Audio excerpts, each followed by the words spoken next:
This is Ann Rossley coming to you live. I am in my home overlooking Grant Park right now, and I see that Buckingham Fountain has not filled up and it is not on, and I'm hoping that's going to happen very soon.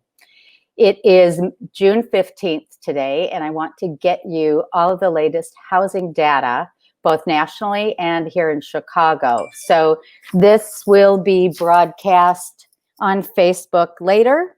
I'm going to turn my phone down. I should have done that before. Do not disturb's on. All right. So today we're going to talk about the Chicago housing market and the national market. The information comes from two different sources. It comes from Keeping Current Matters and Tom Ferry. Steve Harney is the guru of housing information. He gets the information from a myriad of sources, whether it's Goldman Sachs, National Association of Realtors, Gallup polls, etc. And he puts together a great source of information for all of us agents to use, and we like to share with our clients. We're going to go over that today. Additionally, I'm going to bring you information from the Chicago market, because as good as that information is nationally, it is not reflective necessarily of what's happening right here. So we're going to look at both of those. So all of that said, let us go ahead. I'm going to share my screen and show you what's going on. Let's see, application, share. Here we go. All right. So the first slide I wanted to show, you probably know this, and that's that unemployment numbers came in May much lower than what was projected. Yes, 13.3% stinks, especially if you're one of those who was unemployed, but it was not as high as they projected. The COVID pandemic created a shift immediately down in unemployment. It was a quicker decline than even the Great Depression of 1929, but hopefully, and everything points to, a quicker recovery. The May gain in jobs was by far the biggest one-month job surge in history since 1939, according to CNBC.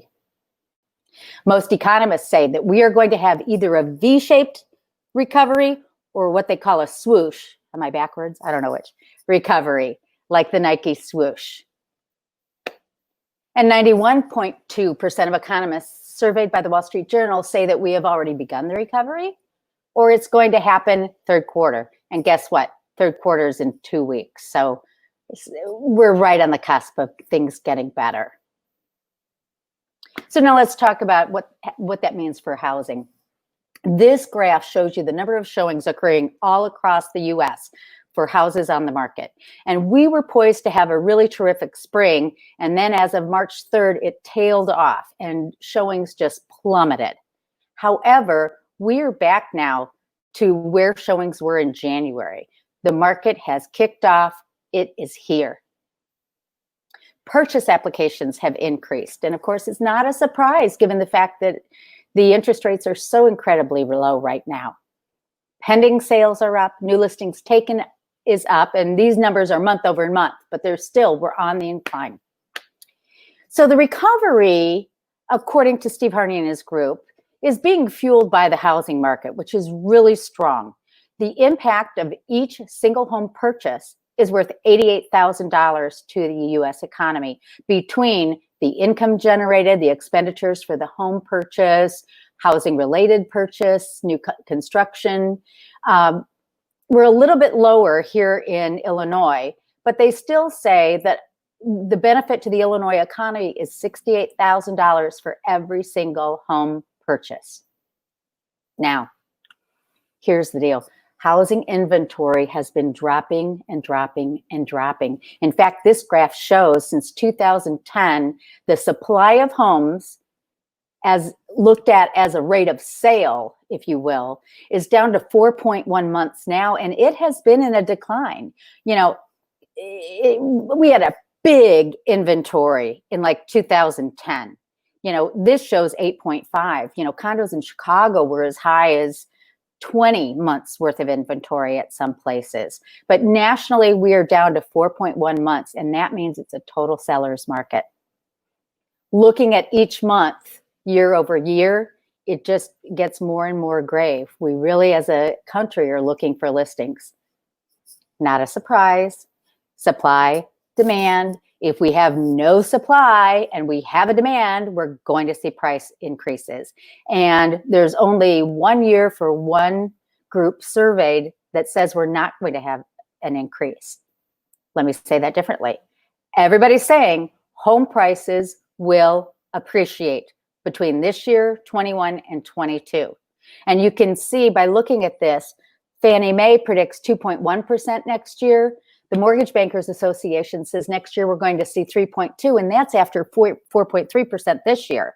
So, boy, if nothing says homes are going to go up in value, it's this chart.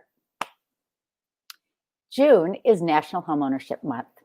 And what a greater thing to share with you than real estate is the favorite long-term investment for Americans today. It's a bigger choice than stocks, savings, or gold. Now, it's not always been the case. As you can see, people were into gold in 2011 when we were into that recession, and then stock prices took up. But you know what? Housing has surpassed them all as of 2012 as the #1 choice for where to put your money for long-term investment. But it's not just for financial reasons. This survey, but Concentrix Analytics survey, I didn't say that very well, but you know what I mean. 93% of people said they're happier since they own their own home. 88% say it's the best decision they ever made. And 79% believe that owning a home changed them for the better. When we had the recession hit in 2008, 9, 10, we were at the highest rate of home ownership ever in the United States. 69% of people owned their own homes. After that date, it declined. But now since 2015, it's going up again. Today, 65% of people own their own homes. Why? Look at median asking rents. Since 1980 at 8, rents have gone up, up, up, up, up, up, up, and there's no ending in sight. So that compared with today's historic mortgage rates means it's a better time than ever to consider owning a home. All right, let's look at Chicago. This graph shows you month by month by month for the last 3 years the number of homes that are on the market. And this is in my primary market area, which is probably where you are. We had the typical December drop. You'll see here, each of the bottom of these graphs is the December of each of those years. And this year we had more listings than a typical December, but it was still the lowest. And then we started going up and then we hit the end. But you know what? Listings are coming back again. Our level right now of 4,755 listings is at about the same as February of 2019 when that spring market was taking off. In fact, my colleagues and I are saying that summer is the new spring. New listings in May came up again. There were 2,589 new listings in May. So again, we're not at our peak. You know, typically in May, April and May, we have our peak each year of number of listings for sale. Again, it reflects not the foot traffic, it reflects what is available for people to purchase. And there's more demand right now than there is availability. The contracts went up also in May. We had 1,194 pendings in May, and that would be comparable to July of 2019. So again, not the peak, but it's healthy and it's moving forward. This is my favorite thing to show you. Those of you who purchased your homes like in 2012, 13, it's not even on this graph, but even if you purchased in 17, in general, we are seeing the highest median sales price in this marketplace in the last 3 years. In May, the average home sold for $420,000 versus $408 was the previous peak in April of 2018. We only have a 4.6 month supply in Chicago. Let me characterize this a little bit though. It depends on your price range. This shows the month's worth of supply based on price range. So you can see the number, the graph, the purple graph at the top, that is homes selling for $1.5 million or more. And there's over a 15-month inventory of high-priced single-family homes and high-priced condos, for that matter. This includes both single-family and attached. We have so much new construction going on, whether it's new single-family homes, new condos, new high-rise condos. So that's impacting the supply of this. Then if you're looking at a property that's between $1 million and $1.5 million, it's about an 8-month supply. So it's still a bit of a buyer's market where that's concerned. Now, if you're looking for properties less than $1 million in Chicago, which most of us are, that means there aren't as many as you'd like to see. There is somewhere between a 3 and 5 month inventory, meaning if we don't put any more listings on the market, they'll be all sold out with 3 to 5 months. And that means it's a seller's market for sellers in that price range. And we're going to see continued appreciation for most of the buyers looking in the marketplace. So what does that mean for you? Number one, it's a good time to be looking. Inventory is a bit slim, so we need to be very smart about how we look and be ready to go when we find the property we're looking for. If you are a seller or if you are an owner who owns property under $1 million, it could be a marvelous time for you to put your property on the market. Contact me and we can talk details. If you're looking to buy a single family home or a condo over $1 million or even over $1.5 million, we need to get priced right, staged properly, be marketed and exposed to everybody in the marketplace to get you sold. The properties are still selling and we can make it happen for you. So that is what's happening in Chicago as of June 15th, 2020. Just a couple of quick things and then I'm going to let you go. I'm going to stop sharing my screen here and come back, and there we are. All right, so 3 things to tell you.